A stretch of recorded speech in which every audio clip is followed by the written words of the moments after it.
to Science Night. Please stand by.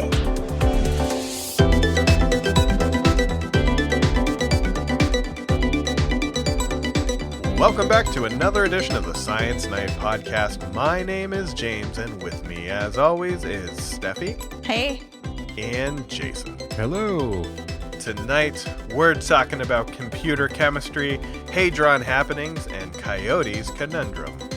We're also building on our last episode's theme of effective communication in the second half, where we'll have Jason's conversation with David Goldstein, who is working to fight disinformation.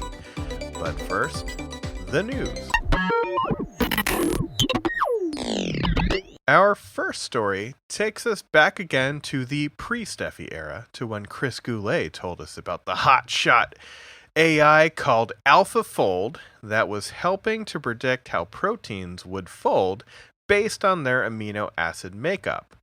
Since that time, AlphaFold has dramatically increased our understanding of proteins, and the program has gotten so good at learning about these protein datasets that it's even learned how amino acids would interact with each other, achieving in a few months what I have been failing at for over a decade: understanding chemistry. So what do we think about this AI that is just dunking on my ability to figure out what chemistry is? This is absolutely fantastic. It's going to quicken the pace of biochemical research, I suspect, which is, going to be very useful as we try to understand how organisms are put together, how medicines are created, and so on and so forth. But I still want to go back to what I said last time, which is this is getting one step closer to how, right? And and it's astonishing how quickly we're getting there. I'm maybe not as fearful of it as I let on last time or played on last time, but at the same time, it's astonishing to me how quickly this is advancing. And we're seeing this machine learning moving at such a rapid pace that, I can see where science fiction stories get their origins. It's pretty amazing what they can do with computers when they have these artificial intelligence programs that are doing machine learning on these large data sets and then actually able to extract from that and get this new information at so much faster than we could do before. And this really kind of goes back to, we touched this before, meaningfully implementing your algorithms and making sure that you have a large representative data set. Probably more important for other uses than this, but it's pretty fascinating what they're able to do. I also wonder, is this just one of the many things that's getting the Science Night bump? We talked about this about 6 months ago, and look at what they've done in that time. I mean, we're revisiting time crystals. We're always talking about new worms. Are they just trying to get our attention? And, we get it. We get it, science. We're on to you. Yes, and how we're publishing data is going a lot faster, too. So we're seeing insight to the scientific method progress. Also Science Night. I mean, that's right. That is why. That is why that's happening. Science Night is the reason for these open access repositories for data. And that's the bottom line. Yeah, we're the catalyst because, people know that we're not going to talk to closed science people. You got to open up those data sets. That's how Lee Berger got on. Speaking of chemistry, if we're the catalyst now, that's a big change from my usual position as the rate limiting reagent in every reaction. I'm usually what slows everything down. I'm going to throw another number at you, which I found fascinating from this article. And they were talking about the different forms that these proteins can take, which is why this machine learning approach is great. A typical protein can adopt 10 raised to 300 different forms. This number is so massive that it's greater than the number of atoms in the universe. 10 to the power of 300. That is it. Yes. Like an astronomical number here. Yes. And this AI program has mapped out half of the known protein structures already. It's wild. Which is incredible. Yeah. Actually, to me, what was really fascinating about all of this was that if the amino acid sequence that was making up the protein was broken in some place, it would fold the different parts of it differently than if they were together, right? So it learned exactly how that would then happen. That just blew my mind. Because that was, like, that's like a calculation for this computer, right? I mean, it's like, it's arithmetic. Sure. That's all it is arithmetic. And to me, like, I can't even comprehend this number or how this works. So how, Steffi, maybe you can answer this. How would this program benefit from having some time crystals? Is this the dumb math you were talking about, where it's like, it's really not going to do so much with it? Yeah, I think this is more suited. I mean, it's doing really well just the way it is, right? Yeah. It's coming to all these answers pretty fast. So I don't think we need to throw a time crystal at it. Mm-hmm. We should save our time crystals for other things. Yeah. Save it for the boss battle. Time travel. Do you think this AI just, it gathers the numbers it needs to crunch and then it just puts on an episode of Science Night and listens while it does it? Probably. I bet. That's why our back catalog is going up so much. So thank you to AlphaFold 2 for your dedicated support. Why not buy a t-shirt while you're at it? Speaking of things I don't really understand, on July 5th, the world's most powerful particle accelerator, the Large Hadron Collider run by CERN, powered up again in hopes of learning more about the subatomic particles that make up the universe. And you probably heard all about the things that this would cause, like creating a black hole and ending the world, or opening up a portal through which chaos demons would enter and ending the world. Or Flash.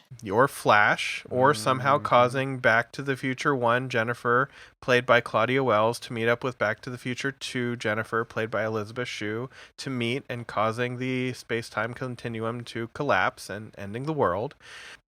But instead, they were able to observe 3 previously unknown subatomic particles, teaching us more about the quantum realm.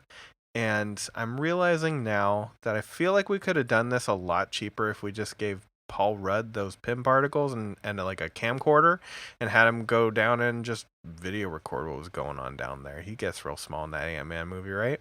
I don't think he's small enough, though. No, it's called the quantum realm. We're talking quarks. Oh yeah, was. Steffi, what are we doing here? So we got these 3 new particles, right? Okay.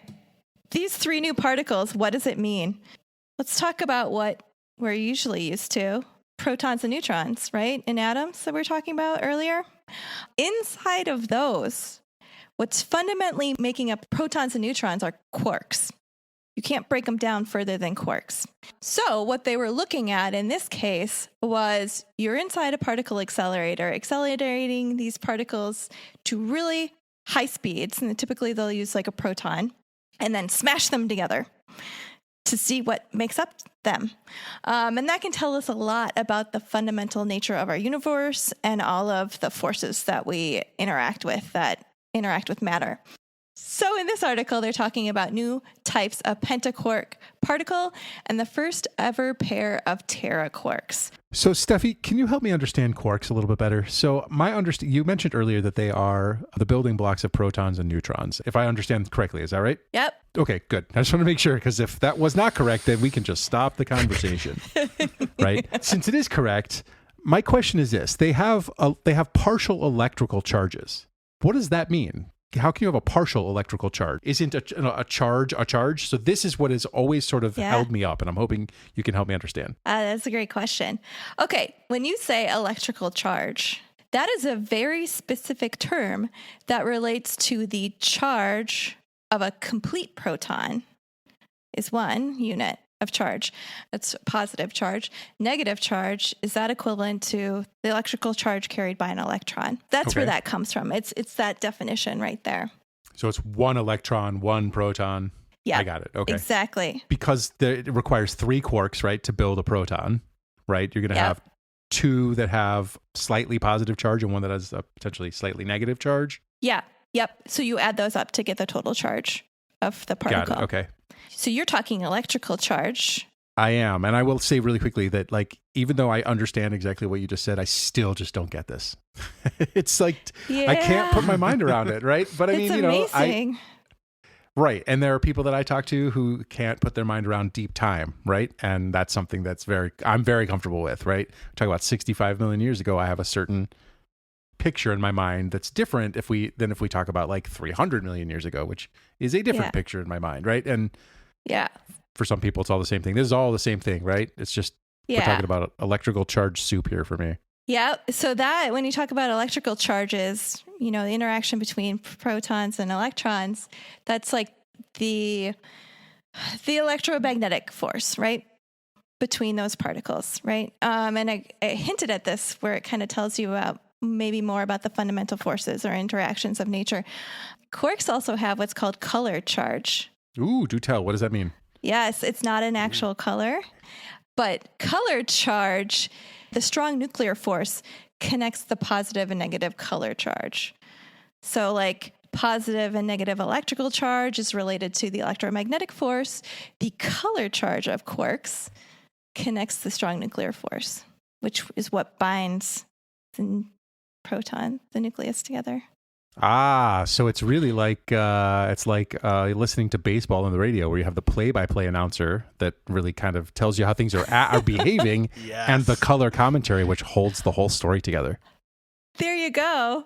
Yeah, the guy who makes ratings happen. Okay, I got it. Still, quarks don't make any sense to me, but I will say this, right? So we're talking about tetraquarks and pentaquarks, meaning that we have conglomerations of 4 and 5 quarks respectively together. Yep. Whereas we were talking about, I guess they'd be called triquarks.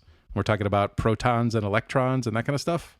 They're just called protons and electrons. They are area. Right. Never mind that. Either way, we're talking about, well, because they require 3 quarks, right? To build a proton. Anyway, the idea being that, we're building up the number of quarks here. And the only thing I was thinking about when I read this was Rick and Morty and the Gotrons. I don't know if you've seen that episode where Rick is trying to assemble the Gotron lion, which is a ripoff of Voltron, right? And then he summons, so then everyone can get, the whole Smith family can get together. They can all be their individual ferrets, or then they can come together as one giant robot. And then Rick summoned, families from other universes to all build their own Gotrons, and then they could assemble their Gotrons, their ferrets, individually into their own robots, and then together into one giant conglomerate robot, right? And that's what I was thinking about. Yeah, tetraquarks. That's what they're looking at. That's really what they're looking at, like how it's constructed. But yeah, odd number of quarks, baryons, and then even as mesons. Yep. So still totally lost on me. There's so many words. There's so many. This goes back to, there's so much jargon in physics. There's so much jargon in science. Sure. Yeah. I cannot add a lot to this particular story, but what I can do is marvel at how the scientific method has gotten us to this point, right? Like, you don't just flip on a hadron collider because you're like, oh, I want to see what's inside this. You got to do a lot of stuff before you get to this point, including like tunnel miles underground so that you can make the big loop in France and Switzerland, right? It's pretty amazing how large the structure is to accelerate these particles up to high speeds. Because if you're getting them up to such high speeds, you have to have them take these curves, these bends, without slowing down. So like if you're going to do a race car around a track, the wider bend, you can keep the speed up. So it's kind of like what you're doing with these particles. And going back to kind of why this matters, kind of goes down to the fundamental forces. There's a lot of theoretical models that kind of describe how matter interacts. And we call these heavier particles exotic hadrons. It's things made out of quarks, essentially.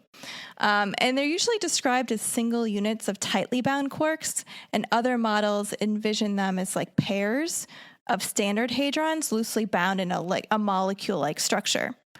So while we're doing these studies, we can kind of probe into how are these things bound together, how do they construct, and it's pretty amazing. But it seems like every time we hit the power button, we find out something new and amazing. Yeah, it's because you get things up to higher speeds, so you can probe heavier objects. You bring up a great point too. You mentioned that every time we kind of turn it on at higher power, you learn something new.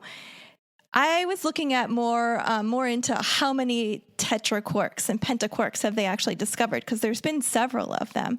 And some of them were actually found like 5 years after they ran the experiments, because they get because they get so much data, and it takes it takes the people looking for this particle to actually find it, because you're actually not measuring for some of these the exact particle. It's kind of the shadows or indications of what might have been there, and kind of inferring that from the data. So like if you're going to look at, let's say, a car crash or something, you see things spread out everywhere, those probably started as a couple of cars and now it's mangled metal, and you kind of use your physics knowledge to reconstruct what actually happened. You can kind of do it that way. We can look for signatures in detectors too. I feel like in the past 2 episodes, I almost think that there is the fringe of a possibility of a universe where a James Reed can maybe understand physics, and it all has to do with the effective science communication of Dr. Steffi Deem. So maybe just for my own education, we'll be having more physics fun time on future episodes. And yes, if you are asking yourself, the fun is spelled with a PH for the alliteration.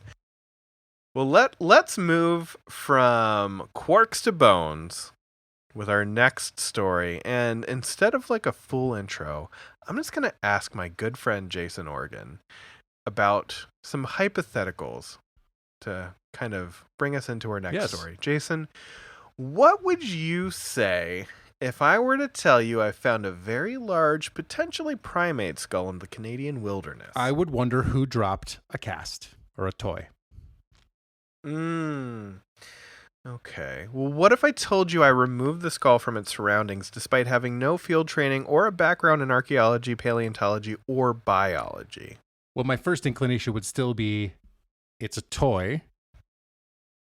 But if it were real and you moved it, it's now a toy lacking context. If it was real and you removed it, you'd have some serious issues. If it was primate, you'd have some serious issues to deal with, because every primate is on the at least watch list for endangered species, and so carrying those remains across state lines, across international borders, could get you in trouble. Why do you ask? So you're saying that I shouldn't smuggle it across international borders, breaking no less than 3 federal laws in 2 countries, while simultaneously implying that I've discovered the skeletal remains of Bigfoot? Is that what you're kind of hinting at there? That's kind of a bad look. A little bit. Yeah, so that is exactly what YouTuber, and I do not say scientist in this context, I will say YouTuber Coyote Peterson has recently done, and people are starting to wonder what he's up to. I think there might be shenanigans afoot. I mean, that's being nice about it. Shenanigans. Yeah. So let's actually talk about what happened. So YouTuber Coyote Peterson has taken grainy photos about what is potentially a large primate skull, but what almost every scientist that's looked at it has said is a gorilla cast that you can buy from boneclones.com. But we don't know, because he's not actually showing this to anybody, which is also part of the problem, that he allegedly found in the mud in Canada and has brought back to his home in the United States without telling anybody about it. And he is alleging, but not really alleging, more like insinuating that this may be a Bigfoot skull. And also, he has an Animal Planet show coming out, and who knows if this is some viral marketing or not. I do. Yeah. I think I know. I think I know. Or at least I have a pretty strong suspicion that it's not a real gorilla skull. Yeah, you think so? And as someone who's I've spent a lot of time measuring gorilla skulls, if you can believe it or not, having, done a lot of work in museum collections over the years. And I, in fact, actually have carried primate remains across borders before. Now, border between Washington, D.C. and the state of Maryland, but still. And did that require paperwork? It did. So I had paperwork. It was Smithsonian Institution specimens that I carried back to the lab that I was working in as a graduate student in Baltimore. And so I know that you need a lot of paperwork just to move it within the states. To move it 20 right, miles. Exactly. And furthermore, I have actually borrowed specimens from other museums that were primates. And I'm mentioning this in particular because primates require paperwork, whereas other species don't always. So what do I mean? Well, New York City, home of the American Museum of Natural History, happens to have a really nice collection of some South American monkeys that the Smithsonian doesn't have. And my dissertation work was on Central and South American monkey tail use and the biomechanics behind that. So how do bones and muscles of the tails of different monkeys, specifically ones that can hang from their tails, or the so-called prehensile-tailed monkeys, and ones that can't, or non-prehensile-tailed monkeys, how do those structures differ in the bones and muscles? And I needed some specimens from New York to be able to complete the work that I was doing, and I was using a CT scanner. So I was taking three-dimensional X-rays of these bones. And so rather than bring the CT scanner, which was desktop, so I could, it was portable enough that it could be moved, but it was a non-trivial sort of movement, right? And this was almost 20 years ago now, right? I mean, that technology has come a lot further. Wow. Right. It's amazing. But nevertheless, in order for me to do that, they said, you know what, that sounds like too much of a hassle. Why don't we just loan those skeletons to you for a while? But because they were primates, they couldn't come to my lab. They couldn't come to the lab I was working in. They had to come from the American Museum of Natural History to the Smithsonian Museum of Natural History, the National Museum of Natural History, where I was a research associate, in order for me to do the work there. They would allow me to move the CT scanner to DC to do the work there, but they didn't have space for me to do it in New York. But because they were primates, they had to come directly to another museum. They couldn't come to me. Whereas I had other species I was looking at also that were not monkeys, that were not primates, and they could be shipped directly to the lab in Baltimore. And so I don't believe for a second that this individual is telling the truth. But if this individual is telling the truth, I don't believe for a second that this individual hasn't broken several laws. Dozens of laws. Maybe do you think that's why he's doing the Bigfoot angle? Because I guess big feet would not necessarily be classified as primates. So maybe he's like, no, this isn't a primate, this is a Sasquatch. Which is, and then we have to have the philosophical debate of, do we add Sasquatch or whatever the scientific name would be to the primate clade? Where do they fit on that? And that would be, he'd probably get away by that point. Except that he's got a YouTube channel, which I suspect is monetized, which means that, he'll keep coming back to it. I don't know. Did we check on that lately? Does he still have a YouTube channel? Maybe. Let's not click on it. You know what? I'm still boneclones.com is a real website. It is. It's great. I learned something in this segment. That's awesome. There are a couple of different companies that make models of fossils, right? And Bone Clones is one of them. Another one is Skulls Unlimited. These are both heavily used companies, but different individual casts look better at one versus the other and vice versa. And so there's not, the accuracy of them is questionable sometimes. And so even if this was a gorilla skull from one of these resellers, it's possible that it looks sufficiently different enough from other gorillas that it could be confused, right? So, I want to give someone the benefit of the doubt. I don't want to give Coyote Peterson the benefit of the doubt. He probably put that poor gorilla cast in the microwave to make it look a little funky. Took a heat gun to certain sections of it, tea stained it. This is what actually, I don't really care what Coyote Peterson does. He can do whatever he wants, as long as he's not actually breaking federal law.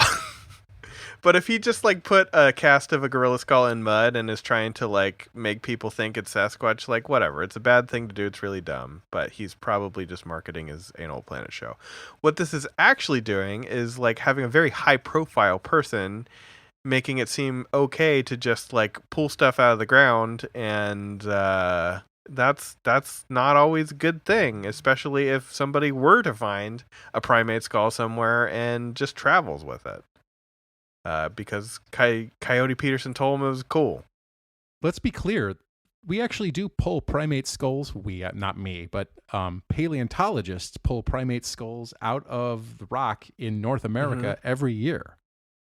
They're just much, much older and much, much smaller than gorillas, or dare I say it, Sasquatch. Do they have the same restrictions? I don't know. Do fossilized skulls or fossilized primate remains, do they have the same travel restrictions? I don't know the answer to that. I think that those laws have changed a little bit over the last few years even. What I do know, though, is that it is possible to remove them from the rock and take them back somewhere else. So every year when I was in grad school, a contingency from my grad school department would head out to the Bighorn Basin in Wyoming and excavate all sorts of Eocene-aged primate material and bring them back to Baltimore to be cleaned and then accessioned into the paleontology collection at the Smithsonian. So I know they can be brought. It's just I don't know what the permit laws for that is, right? The accessioning process was more than a tweet, right? There's more to it than just being a YouTuber and tweeting about it. Yeah, there's some provenance associated with it. There's information about sort of context, other taxa, other species that are found in association, right? All the different parts cataloged, all that.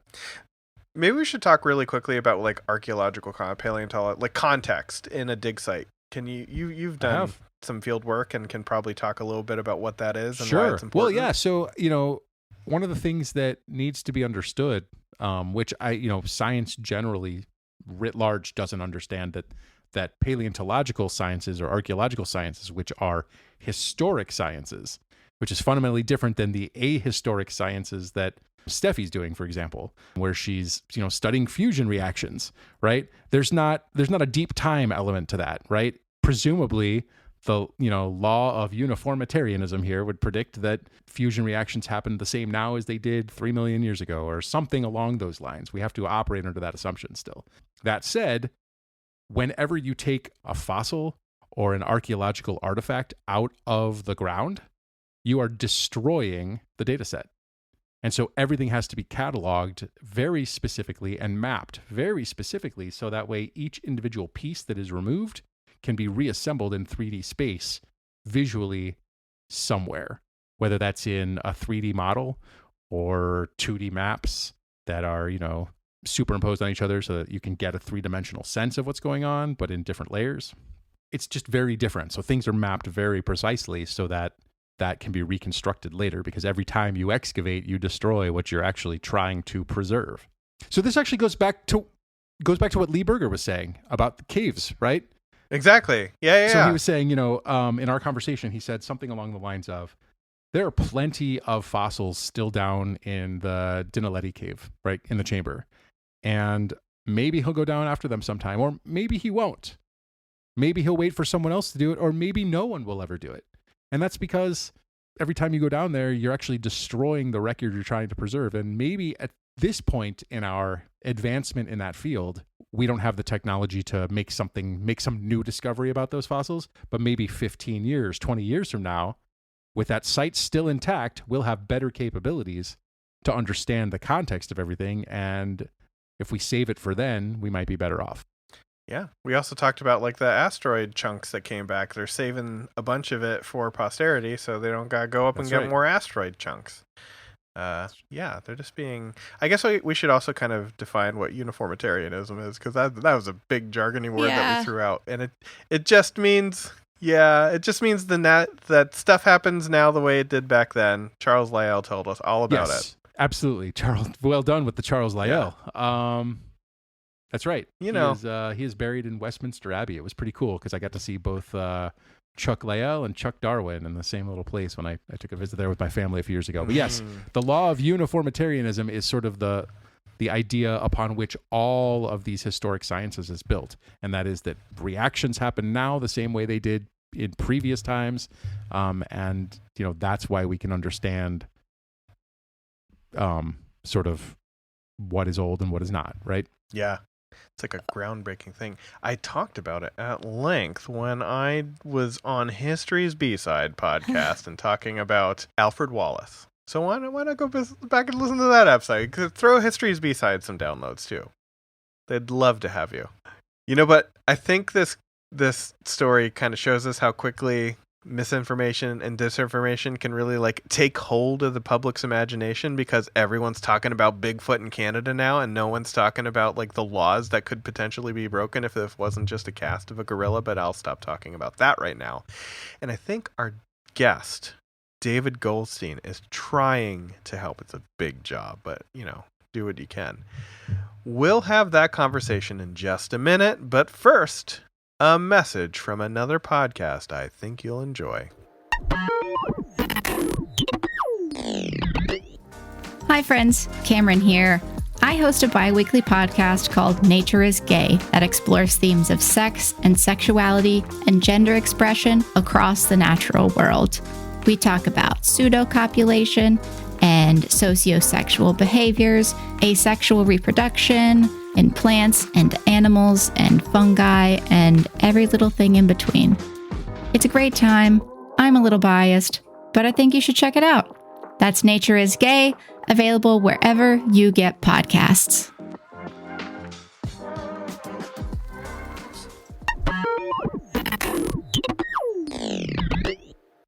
All right, we would like to welcome to the podcast our guest today, David Goldstein. David is the co-founder and CEO of Tovo Labs, a progressive political communications firm, and co-founder and chief strategist for We Defend Truth, a nonprofit dedicated to fighting disinformation. David has worked on numerous local, state, and national campaigns as a pollster and strategist for leaders ranging from President Barack Obama and Senator Cory Booker in the U.S. to Prime Minister Gordon Brown in the U.K. Since 2016, David has collaborated with policymakers, academics, and the media to establish how to protect democracy in the new digital era, and he has led efforts that drove record-breaking turnout for Greta Thunberg at the global climate strike. I'm particularly excited to welcome David to the podcast because I've known David for I can't even tell you how many years. We both grew up in Kansas City, ran in similar circles, and he made a much bigger name for himself than I ever could hope to make for myself. And so it is a real treat to have David join us on the podcast today. David, thank you so much for coming on to Science Night. My pleasure, and thank you so much for that wonderful intro. I don't know if you can tell over the Zoom, but I'm blushing a bit. I couldn't, but that's mostly because you're sitting kind of in a dark, shadowy part of the room, which I think actually is a metaphor for the things that you've been combating lately. So one of the things that you're dealing with these days is disinformation, but that is fundamentally different, at least academically, from misinformation. We've talked about disinformation and misinformation on our podcast before, but I was wondering if you could just bring our listeners up to speed about the difference between the two really quickly. Misinformation is kind of the accidental or not malintentioned transmission of inaccurate or unfactual lies, mistruths. The person is not purposefully doing it to mislead. They genuinely believe it on some level to be true. So an example of this would be a certain story about Richard Gere and a gerbil, which somehow everybody in the world knows. I don't know that that's true. We may have been the only two people to hear it, but it's because we grew up in the same hometown. We heard that same story. I've traveled the world, and the Richard Gere gerbil thing is known. And there have been jokes about it, like Conan and all of that. Disinformation, on the other hand, is when people typically operating behind the scenes, their true identities or their true backers, purposefully inject into our kind of information bloodstreams data, stories, narratives intended to mislead people to take an action that they would not take under normal conditions if they knew the real facts at hand. So you can see that it's, they're very close to each other. And I would say a successful disinformation campaign is reliant on people naively passing along what they're doing. And so, becomes misinformation when it gets to the organic level. But misinformation is much more naive and almost innocent, and it's almost part and parcel of just being human. We love gossip. Don't let the truth get in the way of a good story. I think that has been and always been with us. Disinformation, though, there has been kind of a low-level thrum of it throughout history, to very vicious, very intentional rumor campaigns. What we're seeing now, though, is its explosion as a political tactic and as a sociological tactic to shift society in general against what is basically in the people's best interests by folks who are intentionally doing this to do harm. And I believe that to be new. I think if the KGB could have done this back in the 50s, they would have loved to have, but they simply didn't have the means to. And we do now, thanks to social and digital media. So I think that's why it is a topic on everyone's minds these days, and obviously why I devote so much of my time to this cause. Great. So I don't think our listeners will be surprised that we've invited you onto the podcast, because we have talked regularly about the importance of communicating clearly and effectively with policymakers and helping policymakers clearly articulate the science that they are legislating. This fits really well into that mix of topics that we like to cover. But the difference here is that now we're looking at it from a perspective that is not either a policymaker or a scientist perspective. And so I was hoping that you could tell us a little bit about what it's like to try to help policymakers find the right words so that they're not passing along misinformation, which can then be used in a disinformation campaign. What is that like? What's that process like for you? Anybody who's going to advise a policymaker and is an expert always has to contend with what Truman used to call, always wanted a one-handed economist, because he was sick and tired of economists saying, well, on one hand, it could be this, but on the other hand, it could be that. Mm-hmm. There is an ambiguity and a nuance to science, to truth, that is very difficult to cope with when it comes to a communications with the masses standpoint. So for me, what I work on is trying to help them help their constituents understand that there is damage between what is being done and the outcome of that. So I try to focus very much on outcomes as a result of this, because there can be a lot of debate over this, but very frequently the outcomes are things that we can all see. Anything from Brexit to refusals to take the vaccines. Those outcomes, I think, are very clear, but trying to cycle it all back to where that comes from, too much debate happens there, and it's just not helpful. So that's where I tend to start with, is outcome-based, and then kind of reverse engineer something quicker, simpler, easier to grasp. And you can acknowledge nuance as long as you do it quickly. My ongoing frustrations during the pandemic was there was no clear articulation that I could find from a science-based communicator delineating between what had been proven to be true, either in large-scale observational studies or in the lab, and what was simply habit, what just seemed like a really good idea because we've always done that and we should just do it now. And what that opened was a huge aperture for people who wanted to attack the scientists speaking out to attack, because then you can say, well, they claimed this and they presented it as stone cold science, and it's not. There's no study to support it. So how do we know what they're saying is true about everything else they've said? And it's a dangerous hole to put in your own armor. And it's easy to cover it simply by saying, we definitely think you should mask because it's an excellent practice based upon societies that have successfully masked before. We are still trying to get in place, the kind of gold standard research. But for now, it's just a great idea, versus put on masks all the time, everywhere. Even when I heard that from people who I respect and admire, it really upset me because there was already data indicating this was an indoor transmitted virus and that walking around outdoors with a mask was next to useless. Mm-hmm. So I think that refusal to this belief that mainstream audiences are too stupid to understand nuance, to understand ambiguity, to understand caveats, does us a lot of damage. And then the other thing that I try to emphasize is the other side always beats us by having these very powerful narratives, these very powerful stories that tend to place the person receiving the disinformation in an almost heroic or special type situation. They really do. They make it good and evil and bad and everything else. People communicating what they feel to be true, what they feel to be science spec, never ever think about that part of it whatsoever. The feeling is that if I'm talking something that's truthful, if I'm saying something that's factual, then my job is done. And it's just not. If you want to think about it, a spoonful of sugar makes the medicine go down. Mm-hmm. If the medicine is what you're trying to communicate, you need to think really hard about what your spoonful of sugar is.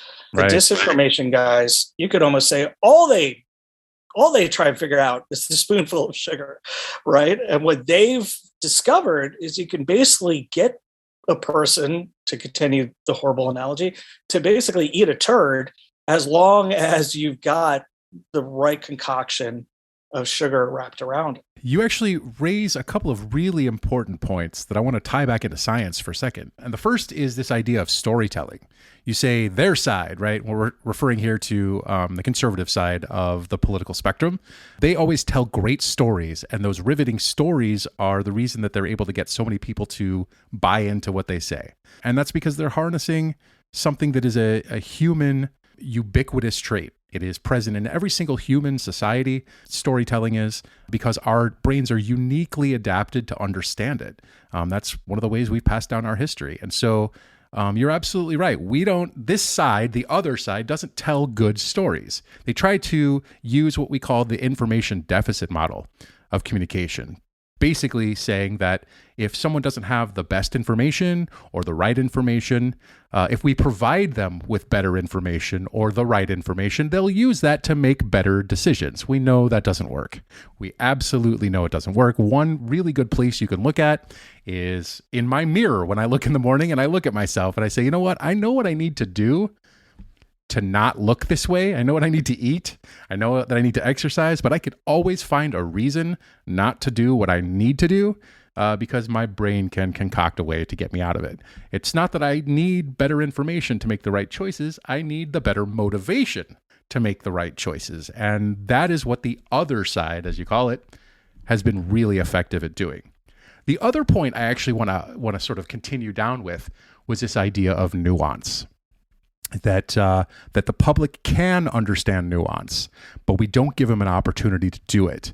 And I think that this illustrates one of the biggest problems we've had during this pandemic, especially, but really over the last 40 years of legislative wars on science in Congress. And that is that the public is not used to seeing science happening in real time. They're used to seeing science as a monolith. What does the science say? Right? Oh, well, the science says this, so that's what we should do, right? As opposed to the science today says this, but the experiments running today and tomorrow might change our understanding of today's data. And that's where we were with this pandemic in a way that the public has not been prepared to understand. And so I'm wondering, how is it that you are able to be successful at running things like vaccination campaigns for COVID? And you did a marvelous job recently with a series of memes trying to get the general public to understand the importance of vaccinating. How can you overcome those sorts of real-time changes in the understanding that scientists have, and therefore that public policymakers are able to implement or use to implement new law or new guidelines or whatever it may be, when the general public is already losing its trust in science because they're not used to things changing so rapidly? Great question. So I'll break it into two parts. Start with what we were doing on the vaccination campaign and what we do every time we go out there. There is folks who work on disinformation who believe in like a head-on attack, right? If it's Breitbart, we go after Breitbart. If it's Fox, we go after Fox. I don't really believe in that because we're always going to be operating at a severe deficit to their sheer size. It's like playing whack-a-mole, right? It's like if David wanted to play whack-a-mole with Goliath. Okay, right. Right. I mean, it's just they're massive entities backed by billions of dollars of wealth. We're just not going to be able to play at that level. On top of that, I don't find it to be effective. I think if somebody has told a story that has ensnared people, you will never get those people to release from it unless you can find a better story to tell. And I genuinely believe something that improves upon a story is when it is rooted in facts. There is an authenticity to the truth that helps a story out. But also it's incumbent upon the storyteller to find the emotional angle, to find, the heroic angle that the person can play, to find the antagonist who's going to be against them, what the resolution is, to start thinking in those terms. So we think in those terms. And so we were like, if we are going to talk to rural white people who have refused to get vaccinated to this day, what can we do to make them trust us? What story can we tell to make them feel empowered? Where can we lay out a case that they need to do this to continue as part of their identity, right? As Christian, as Trump supporter, as pro-military, any of that, and take this action along with it. We are not looking ever to fundamentally shift who people are. We are looking to fundamentally shift a single action taken on a single day, which is infinitely more modest and, as we have found, to be achievable time and time again. It sounds very similar to an approach that one of my colleagues here at Indiana University talks about when she teaches scientists how to communicate their work better or more effectively, I should say, maybe not better, but more effectively to the public. And she talks about this idea of whether it's better to be correct or whether it's better to be effective, right? And she uses this example all the time of Broward County, Florida, which is a county in Florida that most of us remember from the 2000 election with hanging and dimpled chads and all that crap. But it's also home to Fort Lauderdale and several other municipalities that are reliant on beach tourism to keep their economy afloat. And of course, beach erosion is a huge problem in the face of climate change. But even before climate change was the biggest issue that it is, or as big of an issue as it is now. It was an issue, beach erosion. And so how do you get legislation passed in that county to save the beaches without calling it policy to, fortify us against climate change, right? Well, if you frame it as an economy issue, as a tourism issue, instead of as a climate change issue, you can actually get both Republican and Democratic legislators to compromise and come together and work together in the interest of everybody's best, everybody's good. And so this sounds very similar to that approach. Is it better to be specifically correct, or is it better to be effective by finding the one thing that's going to help someone make a better decision, or a decision that we want them to make, rather than upend their entire identity? Because again, a lot of this is tied to tribalism. If our opinions are formed by the company that we keep, and if we get new information that challenges those beliefs, we have one of two options. We can either change what we believe, or we can dig our heels in because that's what we believe, right? And that's what you're up against. So tell us about the outcome here. Like, what did you find? What were you able to accomplish with this? So what we were able to accomplish is there was a Stanford study that came out a few weeks before we were in the field that found by promoting a Trump-based video with Trump basically telling people to get vaccinated, that they were able to achieve a spend of $1 for ad spend equaled one new vaccination over the course of the campaign. And they did this, very rigorously at Stanford. They're not going to this up. And we beat them on all of the metrics that we were able to measure by a substantial amount. So the lesson for us was our model, where we're worried first and foremost about engaging an audience, and then later about the message or the action that we want them to take, is an incredibly powerful one because it places your audience at the center. And you only need to look at Jeff Bezos and Elon Musk, some of the most consumer-centric guys, their insane success, that there's a power when you elevate the people whom you're talking to and look for how to basically gain permission to come into their lives and speak to them. So we were always trying to find what was funny for people, what was interesting for them. The last thing we ever wanted to do was to place ourselves in a position where we were scolding them. And, a ton of the messaging around the pandemic that came out of the past 2 years, I don't think any of it was intentionally scolding, but anytime you are saying to somebody, you are doing something that is hurtful, it's a scold. And there's no way to get around that, as opposed to telling someone, this is a great way for you to help yourself, your community. This is a way for you to help everyone around you and yourself be healthier. It's a totally different conversation to initiate and expand upon than what you're doing is bad, stop it. And that's unfortunately where I would say way too much of the like pro-truth community is coming from in our public-facing communications. Yeah, that's an interesting point. I was reading something this past weekend, and I can't even remember where it was. It was some sort of popular science, something about decision-making science. And the sort of basic premise of this argument was that people are better equipped to follow directions if you give them positive words than if you give them negative words. So for example, if you say, don't forget to do such and such, chances are that person will forget. But if you say, remember to do such and such, they're more likely to remember to do that. And I found that to be fascinating. It sounds like this is very similar, right? Don't put people back on their haunches, give them a reason to make the choice, right? Or to give them the positive encouragement to do it as opposed to the scolding. Absolutely. And I'd say you can even elevate it further by saying like, hey, honey, remember to pick up the kids because it'll make them so happy, to see your face at their school, right? And possibly even more is when you add a joke before that. I too want to live without our kids for the rest of the week, but please remember to pick them up, because the effect of humor is incredibly powerful.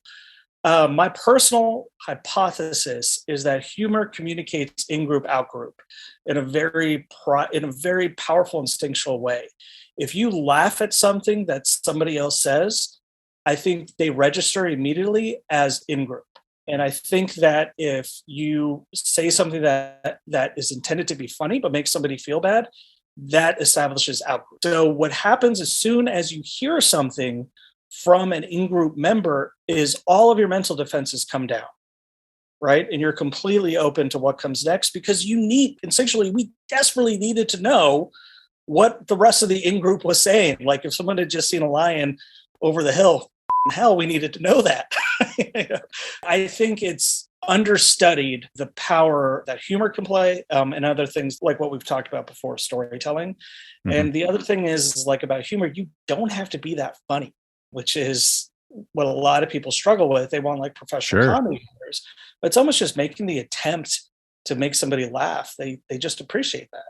Yeah, that's a good point, actually, because when you think about comedians, they often seem lonely. Most of the comedians I've ever known seem like they're not really connecting with that in-group, even though they're making lots of people laugh. Yeah, I've my younger brother's a professional comedian, and he and I spoke about that. And, he thinks, well, it's a lot of loners who don't connect, but when we're on stage and we tell a joke and they laugh, it's like a connection to a 20x, 100x power. Yeah, sure. Goes up, And they're incredible storytellers. I mean, that's how they're connecting, right? I mean, that's... Well, and it's one of the things that most inspired me. My younger brother pointed it out. He's like, look at the horrible things that a Bill Burr will say, but then he will talk you around to it using humor. So he'll start from a very nasty premise, like you should never hit a woman is bull. And of course, like immediately, we're like, how dare you say that? But then he spends 10 minutes, making jokes and cracking jokes until at the end of it, you're really drawn into it. Maybe you're not fully believing it yourself, but like, oh, I can understand why somebody would say that. Right. As opposed to just pulling your jaw back up off the floor. I can't believe somebody said that. Oh, I see where the logic is there. I just don't agree necessarily. Well, yeah, think of the difference if Bill Burr said, you should never hit a woman is bullshit, and here's X, Y, and Z reasons. You'd still hate his guts and you'd hate yourself for listening to it. But because he says you should never hit a woman is bullshit, and then encapsulates everything he says into jokes, one right after the other, and you love laughing, you stick with him. You never turn it. Right. Sure. So it's incredible. You say like 90% of the real hardcore feminists I know love Bill Burr just because, they understand him. They understand where he's coming from. It's very interesting. I can't say I've watched too much Bill Burr, but I have definitely seen what you're talking about. And I know that it can be uncomfortable. So I think your point is an interesting one. I hadn't really given it much thought. And so now I'm going to have to look at that through that new lens and see if I agree. I probably will come around to it. You've been making me laugh, though. That's why. Well, yeah. And, what we're going for with our material is our happiest moments is when somebody who is normally an antagonist to us, a Trump supporter, an anti-vaxxer, reshares a piece of our content, which is, anti-Trump or very pro-vax, and says, hey, I might not agree with this, but this is just too funny not to share. It just speaks to the absolute power of things like humor and having an emotional based connection with people. So let's now take a little bit of a detour. Although I think it fits pretty nicely with the conversation that we've been having, there is some particularly important, timely news that I think will fit well into this. And that is the recent Supreme Court decision in the Dobbs versus Jackson Women's Health Organization case, which overturned the landmark 1973 Roe versus Wade opinion, essentially making the right to have an abortion no longer protected under the Constitution. This is a political landmine right now, especially for one particular side of the political spectrum. But I think probably for both sides, there is going to be a lot of resonating in different ways that this decision will sort of impact. And so what I want to ask you about is how we get the science of abortion and the science of pregnancy back into the fore here and into this conversation. Because, there is debate about at what point life begins, although there is not much debate about when viability of a fetus begins. And those are two fundamentally different things. And I don't want to even get into the conversation about the First Amendment religious clauses that this might actually be abutting and causing problems for, because both you and I have Jewish ancestry here. And so in our religion, a person is not a person until they take their first breath. And so a fetus is not a person, and in many cases, abortion is required to save the life of the mother. And so, not even getting into that discussion, which is one that is not science-rooted, let's talk about how do we get information about embryology and pregnancy into the forefront of this conversation, which at this point it is not. It is just about killing, quote, babies. What are we going to do? How do we get there? Beautiful, delicious, wonderful spoonfuls of sugar, right? I mean, like, we have to figure out how this necessary, incredibly important information can be communicated in a way that is engaging and interesting and not off-putting to the people who need to hear it most. And one of the things that I always start out with is a lot of my work over the past 6 years, I feel like I've fought people on my side harder than I've had to fight with like anti-vaxxers and like Trump supporters. That's because what I hear always from my side is, why are we even spending money on this? You can't talk to Trump people. You can't talk to anti-vaxxers. Mm-hmm. Like, just give up. We need to focus on our own side and turnout and people in the middle, blah, blah, blah. And it irritates the out of me because it's anti-scientific, right? There's always the bell curve distribution, right? We're a population, so we are going to have a ton of bell curves. And it is even true in the case of something like abortion. There is the tales that are extremist and therefore interesting to the media to report on, right? Mhm. Because it's wackadoo. And so they, if it bleeds, it leads. But then there's that big mushy middle.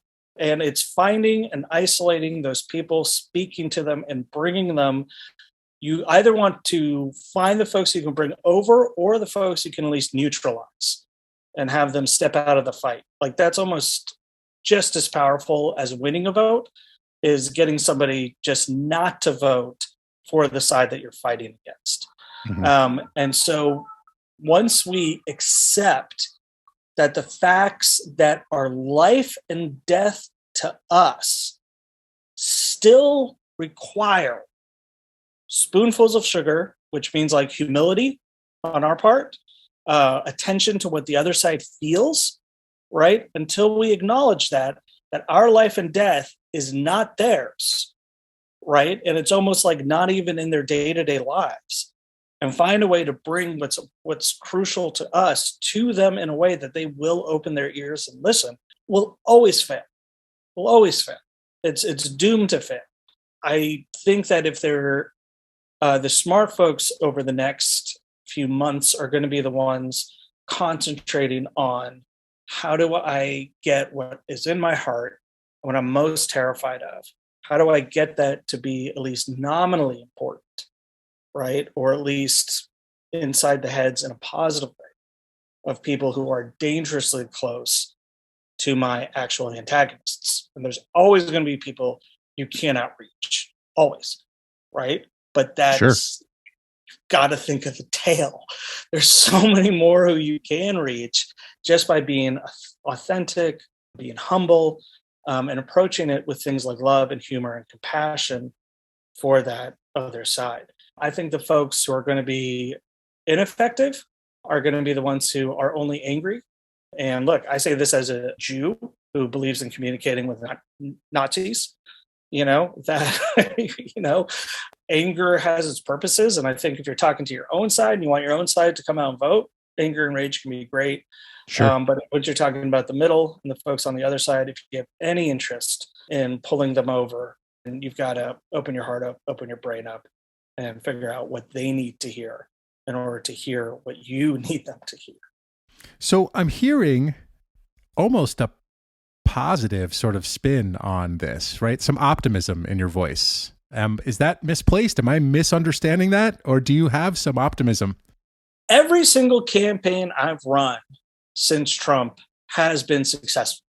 Whatever we were trying to do, whatever we were trying to accomplish, we've consistently found significant numbers of people can be reached and engaged simply by thinking of them and their needs first before ours, right? So on that level, I'm incredibly optimistic. I agree with Ronald Reagan. People are fundamentally good, and Frank, and all those folks who believe that, because I've seen it time and time again.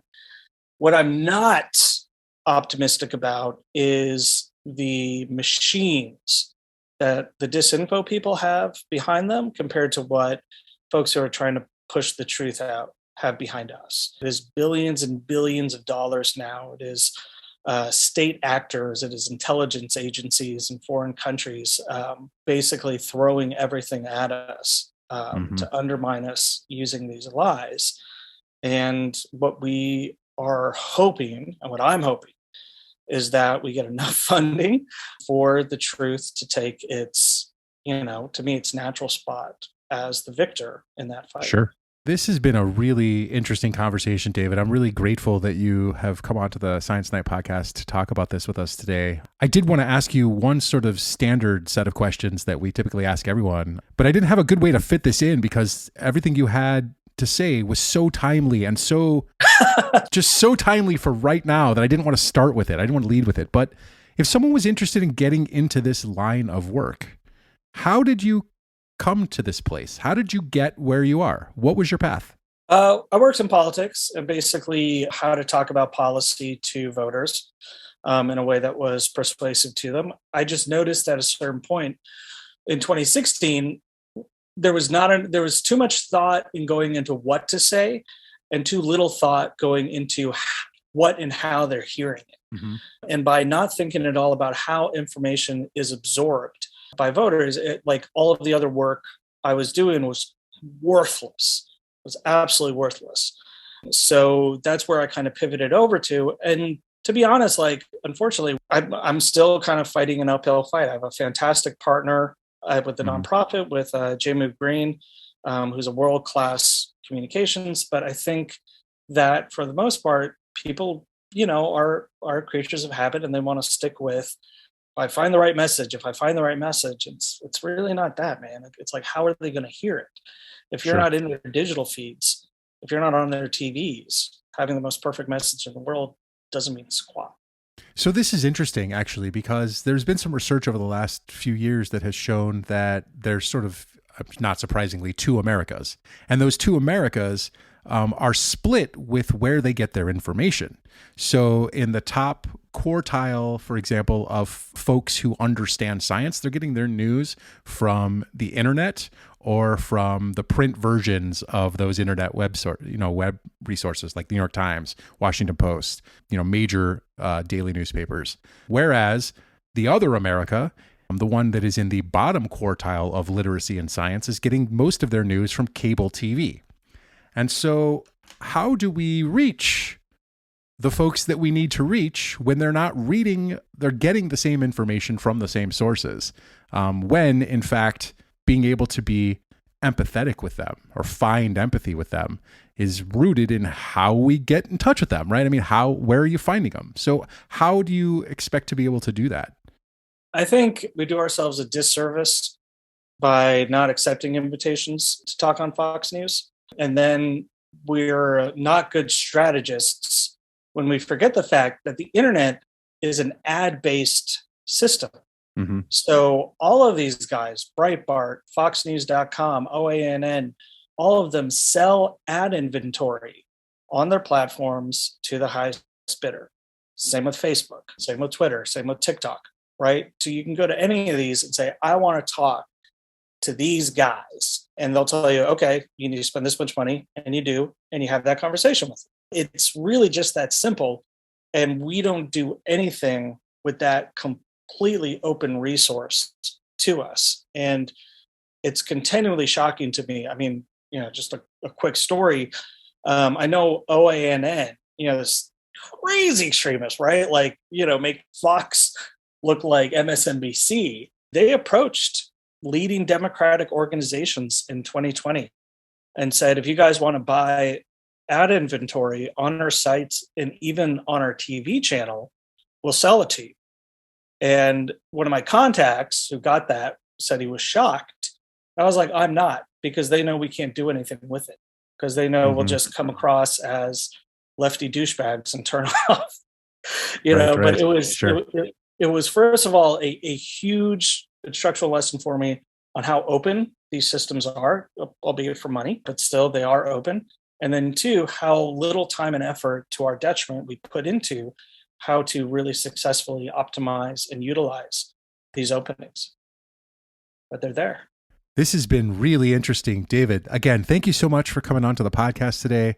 Our guest is David Goldstein, who is a childhood friend of mine and also the CEO and co-founder of Tovo Labs, as well as, sorry, I lost the name of it. It is We Defend Truth. I wanted to call it Truth Not Lies, but that is the old version, right? Now it has been renamed. Yeah. That was back when we were strictly political, doing like 5 times. Excellent. So chief strategist for We Defend Truth, which is a nonprofit dedicated to fighting disinformation. David, thank you so much for your time.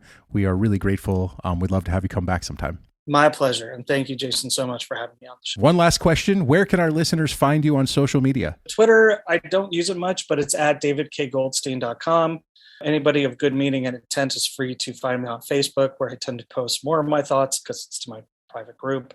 And then We Defend Truth is also maintaining an active Twitter account, and we're going to start using that more aggressively to really point people towards the right resources on these Excellent. topics. And we will be sure to include a link to that on our show notes, and as well as a link to some of the memes you've put together recently in your vaccination campaign, which have been phenomenal. They have certainly made me laugh. Again, David, thank you so much. Of course. Take care, Jason. You have come to the end of another episode of the Science Night podcast, but we got lots of things going on and coming your way. And if you're planning on going to Gen Con in Indianapolis, you can see us doing one of those things that are coming your way, where we'll be talking about the science of science fiction in a panel brought to you by Indiana Sciences.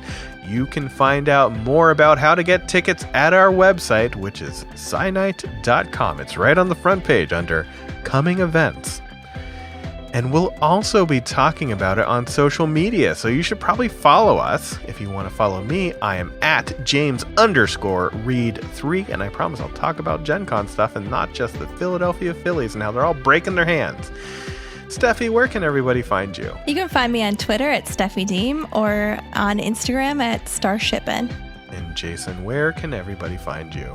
You can find me at Twitter at OregonJM.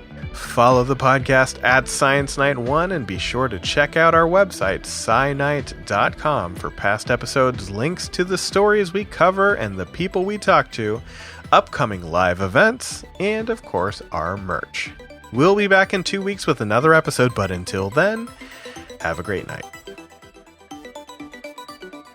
The Science Night podcast is a proud member of the River Power Podcast Mill. To find out more about our shows, go to riverpower.xyz.